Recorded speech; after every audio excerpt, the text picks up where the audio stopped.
So, Indiana Jones and the Dial of Destiny is finally here after 15 long years of waiting. And if you want to know if Indy's last adventure is worth checking out on the big square, well, let's get into it.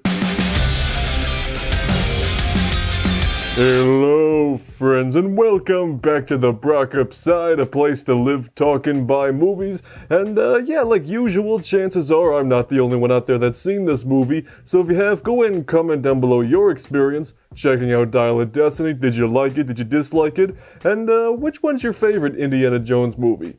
Mine's Temple of Doom, so if you pick that one, I'm gonna automatically think you're cool. But moving away from all of that, I don't know if you can tell or not, but I've been a little excited for this movie. I am a massive fan of Indiana Jones. It's one of my all-time favorite movie franchises. Indiana Jones is hands down my favorite action character. I have been so excited for a new movie. I've just been collecting merchandise and t-shirts and buying expensive fedoras from Australia that I really do not want to mention how much I spent on, but that's beside the point. So with all that out of the way, let's start talking about the movie. And we can't talk about this movie without first discussing Harrison Ford himself. He has always been the core of these movies. Without Harrison Ford, there is just simply no Indiana Jones. And you can really tell how much Harrison Ford truly cares about this character as he's playing him for the last time here. He not only brings the usual Indiana Jones arrogance and badassery to the role, but also a lot of emotion this time around, which I don't think is something a lot of people are going to expect coming into this movie.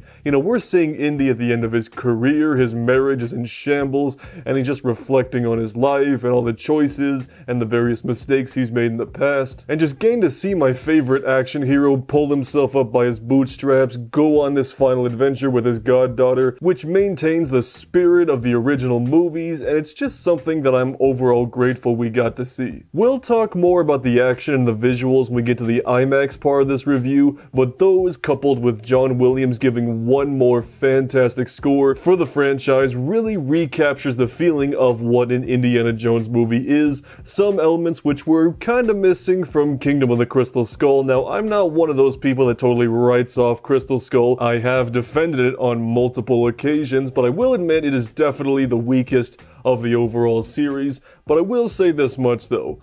What Kingdom of the Crystal Skull attempted to bring the franchise back in the spirit of it all, Dial of Destiny does way better. This movie's not going to be for everybody. It does feel like it just kind of checks off a lot of boxes of, oh, this is what we need for an Indiana Jones movie, and the final act makes some interesting decisions which either you need to get on board with and enjoy the ride, or don't. And I have seen this movie twice now, and I do think that it was definitely better the second time around, and I think there will be those people who might not know how to really treat a movie like this, because the original trilogy is forever burned into so many of our memories, where it's like, yes, 30 years in these movies, we know what these are supposed to be because we have these movies and we've had them for so long. So when a brand new entry comes along, it takes a bit of an adjustment period if you want to adjust to it, and I think that's totally okay. Dial of Destiny is a movie I am 100%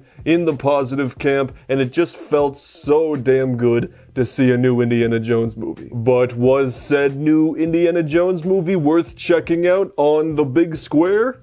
Well, let's get into that next, shall we? On the technical side, Dial of Destiny was shot on multiple cameras, including the Arri Alexa LF and Mini LF, which of course are approved for the IMAX screen. And just to rip off that band-aid real quick, no, the movie never fills up the entire IMAX screen. It maintains a consistent 2:3:9 aspect ratio. This is something that can be a pet peeve with movies that do get the premium release like this. However, I'm willing to give this movie a pass because it helps maintain that classic cinema feel that the movie was going for. Getting to see Dial of Destiny in IMAX reminded me a lot of last summer when E.T. and Jaws got re-released in IMAX. Those two movies are classics, but they weren't made specifically for the IMAX screens because IMAX didn't exist back then. But getting to see it brought to the big square was a whole new experience that just sucked you right into the adventure, and I think for this movie, it's the exact same thing. It just puts you right into the middle of the adventure in a way that a standard theater screen or your living room just can't replicate. My theater also has a laser IMAX projector, which is basically a fancy word for saying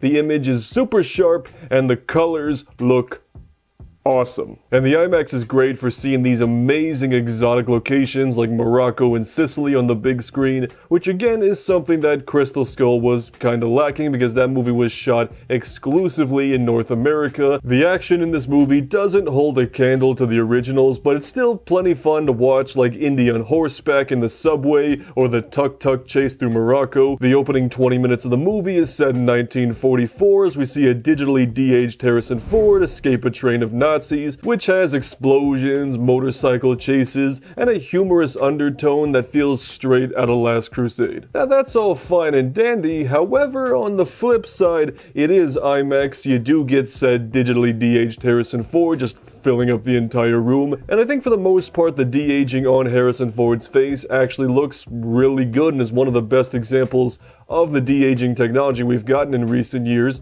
Some parts look absolutely perfect, others still have that weird synthetic digital de-aging look to them, so just beware of that. And if all that's not convincing you to check out Dial of Destiny in IMAX, then I think the IMAX sound system might just get you there. I am not lying to you when I say when the Raiders March played for the first time at the beginning of the movie when Indy is running down the train, I legit wanted to tear up. I had this giant ear-to-ear grin on my face that I just could not shake for several minutes. It's one of the most euphoric theatrical moments I have had in a long time. And that incredible IMAX surround sound just penetrating my soul definitely did a big part in helping with that.